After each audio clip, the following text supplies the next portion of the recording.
Hello students, welcome to my YouTube channel. Today we discuss 7th class Geography, first chapter, second part, শিলা ও খনিজ। শিলা ও খনিজ। Let's start reading and understanding. ପୃଥିବୀ ଆମର ବାସସ୍ଥାନ। ଏହା ଏକ ଚଳନଶୀଳ ଗ୍ରହ। ଏହାର ଉପର ଓ ଭିତର ଅନ୍ତର ସଦସ୍ୟ ପରିବର୍ତ୍ତନ ଲାଗି ରହିଛି। ପୃଥିବୀ ଏକ କେଉଁ ଗ୍ରହ? ଚଳନଶୀଳ ଗ୍ରହ। ଏଇଟା ତୁମେ ମନେ ରଖିଥିବ। ପୃଥିବୀର ଅଭ୍ୟନ୍ତର କେତେ ଗୁଡ଼ିଏ ସ୍ତର ଦ୍ୱାରା ଗଠିତ। ଏହି ସ୍ତରଗୁଡ଼ିକ ପିଆଜ ପାଖୁଡ଼ା ପରି ଗୋଟିକ ପରେ ଗୋଟିଏ କରି ରହିଛନ୍ତି। ଏହି ଯେଉଁ ସ୍ତରଗୁଡ଼ିକ ତୁମେ ଦେଖୁଛ ଏଠାରେ, ଏହି ଯେଉଁ ସ୍ତର, ଏମାନେ ସବୁ ପିଆଜ ପାଖୁଡ଼ା ପରି ସ୍ତର ସ୍ତର ହୋଇ ରହିଛନ୍ତି। ତୁମେ ମଧ୍ୟ ନିଜେ ଦେଖିପାରୁଥିବ ଏହି ଚିତ୍ରଟିରେ, ବହିରେ ମଧ୍ୟ ଚିତ୍ରଟା ଅଛି। ଏହି ଚିତ୍ରଟିକୁ ତୁମେ ଦେଖ, ପିଆଜ ପାଖୁଡ଼ା ପରି ସ୍ତର ସ୍ତର ହୋଇ ଗଠିତ। ପୃଥିବୀ ବର୍ତ୍ତୁଳାକାର ହୋଇଥିବାରୁ ଏହି ସ୍ତରଗୁଡ଼ିକ ମଧ୍ୟ ବର୍ତ୍ତୁଳାକାର। ପୃଥିବୀ ଆମର କ'ଣ? ବର୍ତ୍ତୁଳାକାର ଏବଂ ଏହାର ସ୍ତରଗୁଡ଼ିକ କ'ଣ? ମଧ୍ୟ ବର୍ତ୍ତୁଳାକାର। ସବା ଉପରେ ଥିବା ସ୍ତରକୁ ଭୂତ୍ୱକ, ତ୍ୱକ ଅର୍ଥ ଚମ କୁହାଯାଏ। ଭୂତ୍ୱକ। ଏହି ସ୍ତରଟି ଯେଉଁମାନେ ସମସ୍ତେ ଦେଖୁଛ, ଏଇଟା ହେଉଛି ଭୂତ୍ୱକ। ତୁମର ବହିରେ ମଧ୍ୟ ଏଇଟା ଭଲ ଭାବରେ ଦେଇଦେଇଛି। ତାପରେ ଶରୀରକୁ ଚର୍ମ ଢାଙ୍କି ରହିବା ଭଳି ଭୂତ୍ୱକ ପୃଥିବୀକୁ ଢାଙ୍କି ରହିଛି। ତୁମେ ଏଇଟା ଦେଖିପାରୁଥିବ, ଏଗୁଡ଼ା ସବୁ ଚର୍ମ ଢାଙ୍କିଲା ଭଳି ଆମ ଶରୀରକୁ ଯେମିତି ଚର୍ମ ଢାଙ୍କି ରହିଛି, ପୃଥିବୀକୁ ମଧ୍ୟ ଏମିତି ଗୋଟେ ଚର୍ମ ଢାଙ୍କି ରହିଛି। ଏ ଯେଉଁ ଦେଖିପାରୁଥିବ, ଏଇ ଗୋଟା ପୃଥିବୀ ମଧ୍ୟ ଚର୍ମ ଢାଙ୍କି ରହିଛି। ଏହି କଠିନ ସ୍ତରଟି ସବୁଠାରୁ ପତଳା।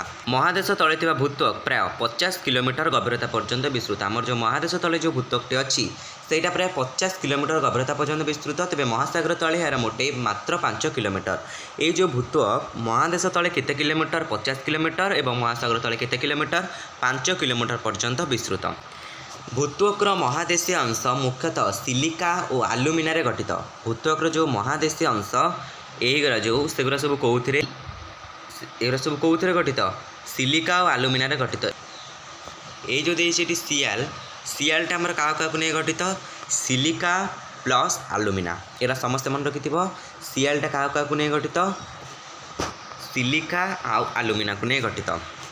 ସେଥିପାଇଁ ଏହାକୁ ସିଆଲ୍ ସ୍ତର କୁହାଯାଏ। ଏଇ ଯେଉଁ ମହାଦେଶୀୟ ଅଂଶ ମୁଖ୍ୟତଃ ସିଲିକା ଆଲୁମିନାରେ ଯେଉଁ ଗଠିତ ହେଲା, ଏହା କ'ଣ କୁହାଗଲା? ସିଆଲ୍ ସ୍ତର ବୋଲି କୁହାଗଲା। ମହାସାଗରୀୟ ଭୂତ୍ୱକ ମୁଖ୍ୟତଃ ସିଲିକା ଓ ମ୍ୟାଗ୍ନେସିୟମ୍ ଦ୍ୱାରା ଗଠିତ। ପରେ ଏହା ସୀମା ସ୍ତର ଭାବରେ ପରିଚିତ। ସୀମା ସଂକ୍ଷେପରେ ଏହା କ'ଣ? ସୀମା ସ୍ତର ଭାବେ ପରିଚିତ। ତୁମମାନେ ଏଇଟା ମନେ ରଖିବ।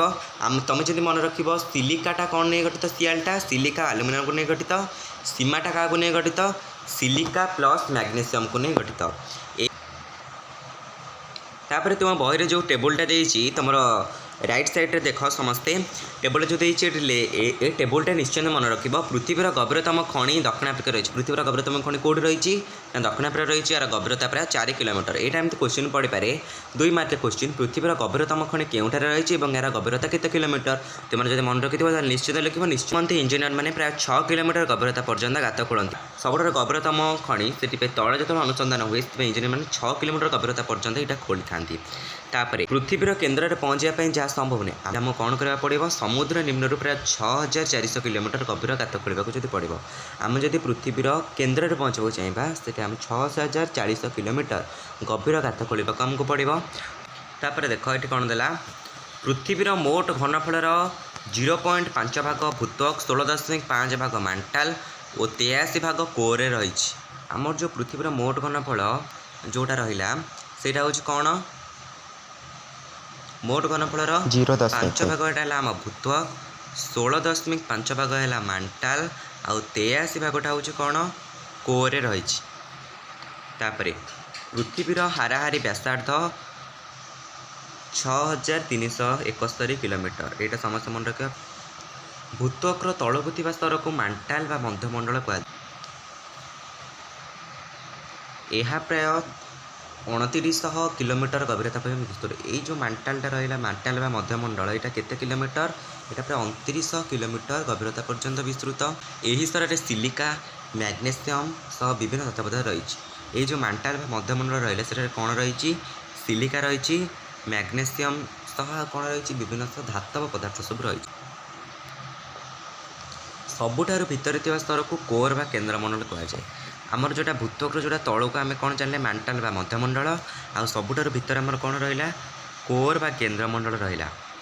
ଏହି ସ୍ତରର व्यासार्ध प्राय 3500 किलोमीटर। ये जो कोर बा केन्द्रमंडल व्यासार्धटा केते 3500 किलोमीटर। यह मुख्यतः लुहा और निकेल भरी भारी धातुरे गठित। ये जो कोर बा केन्द्रमंडल रहा कौन गठित लुहा आउ निकेल भली भारी धातुरे गठित।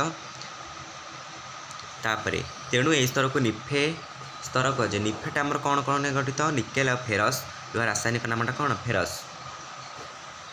एठारे अत्यधिक तापमात्रा अत्यधिक चाप रही जनाए कौन ना निफे स्तर में अत्यधिक तापमात्रा और अत्यधिक चाप रही देखा जाए।